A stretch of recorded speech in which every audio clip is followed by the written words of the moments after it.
Like everybody else, I love the Olympic Games.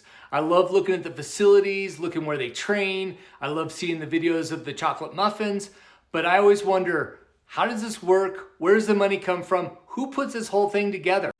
So the first step in the process is a group of people in a city get together and they say, hey, we should host the Olympic Games. And they come up with ideas and plans and a budget, and they go to the Olympic International Committee and say, hey, this is what we want to do, and we think this is much money is what it's going to cost. So then if that host city is selected, the International Olympic Committee awards them the bid and says, here you go. And the IOC will give them a little bit of money to help with operational costs, but they don't help build any of the facilities or anything else. So that host city has a budget, and then they try to put on the Olympics for that budget.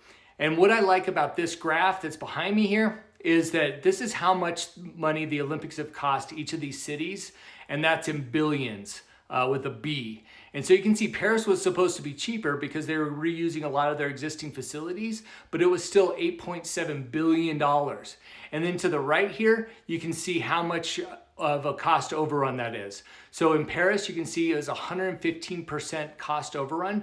So that's 100% over their original budget. So it doubled their original budget plus another 15%. You can see here how much each one has gone over. And you have to say, has any gotten under? No, never. Olympic has never come under budget. It has always gone significantly over budget. Look at Rio. In Rio, that's $1,800 per man, woman, and child. That's what it costs to put on the Olympics in Rio. Let me tell you why this happened. So I need to introduce a concept called the triple constraint that happens on any project. And your constraints are budget, schedule, and quality. Or the way I like to say it is good, fast, or cheap. So the way you can look at it is you get two of these in any project. It can be good and cheap, but it's not fast. It can be fast and good, but it's not cheap. It can be cheap and fast, but it's not good. So just think about food. You know, if it's fast and cheap, it's probably not good. If it's good and cheap, it's not fast. If it's fast and good, it's not cheap. All right, so let's think about this as a host city.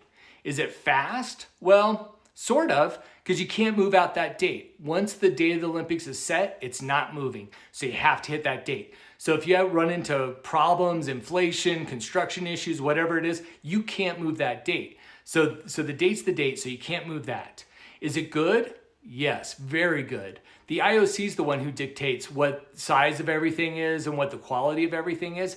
They're not paying for it, so they shoot for the moon and have these great looking facilities that the poor host country has to pay for. Therefore, it's not cheap because it's fast and it's good, so it's not going to be cheap, and that's why they keep running over budget. So I think we really need to look at some serious reforms to help out these host cities.